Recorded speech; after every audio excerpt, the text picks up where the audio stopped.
Halo teman-teman semua, kembali lagi dengan kami dari PT Logos Teknologi Utama. Hari ini saya Damian selaku Technical Consultant dari PT Logos Teknologi Utama ingin sharing knowledge nih terkait pengelolaan Microsoft 365 kembali. Nah, hari ini tentang apa? Hari ini spesifik kita akan belajar tentang bagaimana caranya membuat sebuah resource mailbox. Nah, jadi apa sih sebenarnya resource mailbox ini? Kalau di Microsoft 365 ini bisa dibilang room and equipment gitu. Kita membuat room and equipment, artinya apa? Jadi ini kita membuat sebuah ruangan virtual, misalnya seperti teman-teman gini, kalau meeting di kantor gitu ya, uh, kita kan menggunakan ruangan meeting ya, dan biasanya ada juga equipmentnya gitu.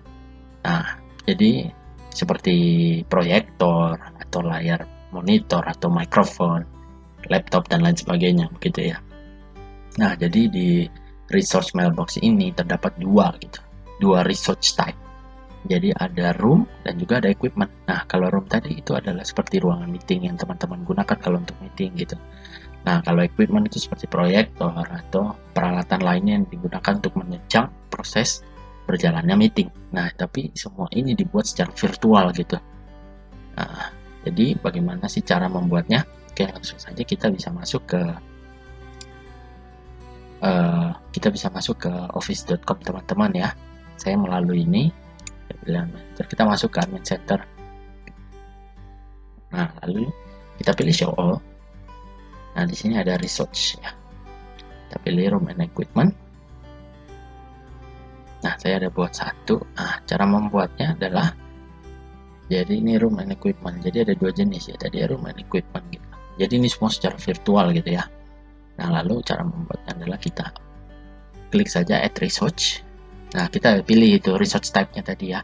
Kita mau room atau mau equipment gitu. Kalau room tadi seperti ruangan meeting yang teman-teman gunakan, kalau equipment itu seperti proyektor ataupun laptop yang menunjang proses perjalanan meeting gitu ya.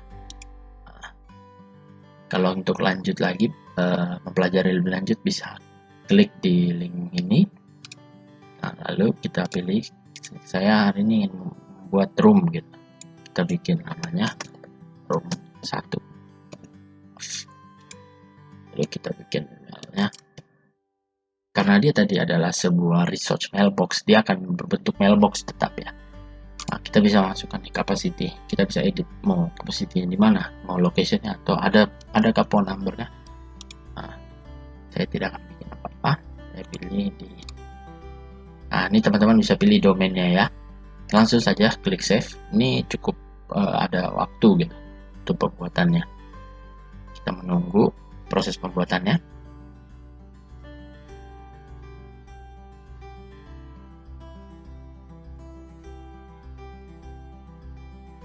Nah, ini sudah selesai ya teman-teman. Room 1 is ready. You have created new mailbox for your room. Nah, di dalam bentuk mailbox. Di sini kita bisa edit booking optionnya.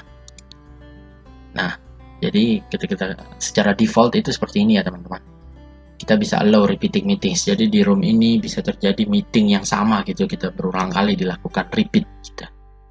Kita bisa allow juga scheduling di waktu jam kerja gitu atau office hour biasanya ya. 8 ke 5 atau 9 ke 6 gitu. Lalu kita bisa automatically decline meeting outside of limits gitu. Outside of limits ini kita berikan parameternya, booking window-nya 180 hari, duration-nya 24 hari, auto accept meeting. Nah, ini ketika kita enable gitu kan, dia akan secara langsung semua yang terlibat atau berada di dalam room ini, delegasi tersebut, dia akan langsung accepting the request gitu. Dia akan langsung accept requestnya untuk meeting tanpa bisa decline. Nah, ini begini sudah jadi. Nah, kalau tidak muncul bisa di refresh dulu ya teman-teman, karena ada waktu atau propagasinya begitu. Nah, lalu bagaimana sih cara menggunakannya? Nah, sedikit saja kita bisa ke Outlook. Jadi dia ini digunakan di email gitu ketika kita ingin scheduling atau menjadwalkan sebuah meeting atau event apapun itu menggunakan room resource atau resource mailbox tersebut. Nah, kita masuk ke, kita pilih event. Oh maaf, kita masuk ke schedule ya. Kita masuk ke kalender. Pilih tanggal ya. Kalau nggak bisa langsung di sini saja. Kita pilih new event. Nah, ini cara menggunakannya. Misalnya kita bikin room 1 meeting, oke. Atau kita bikin technical meeting. Jadi terjadi technical meeting gitu di ruangan ini. Kita pilih di sini. Nah, ini room test. Secara default dia menyediakan ruang room test ini tersedia untuk 10 orang gitu ya. Nah, jadi beginilah cara menggunakannya. Kita bisa scheduling mungkin 1 jam gitu. Nah, ganti kalendernya ke 30. Bisa kita allow juga Teams meetingnya atau enggak. By attendees kita pilih gitu. Siapa sih yang wajib ikut.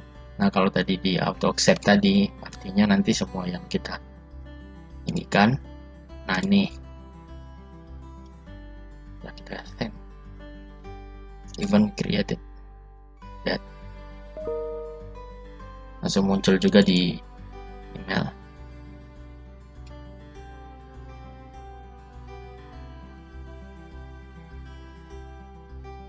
Ya, jadi begitulah. Mungkin begitu teman-teman terkait pembuatan room and equipment gitu, atau bisa dibilang juga research mailbox. Dalam bentuk researchnya ada 2, yaitu room dan equipment gitu, yang teman-teman bisa gunakan untuk seperti ini gitu. Nah, untuk meeting gitu, jadi seperti menggantikan sebuah ruang meeting yang secara fisik, jadi kita bisa menggunakannya secara virtual gitu. Jadi begitu teman-teman. Mungkin segitu dari saya, mohon maaf bila masih ada kurang lebihnya. Terima kasih.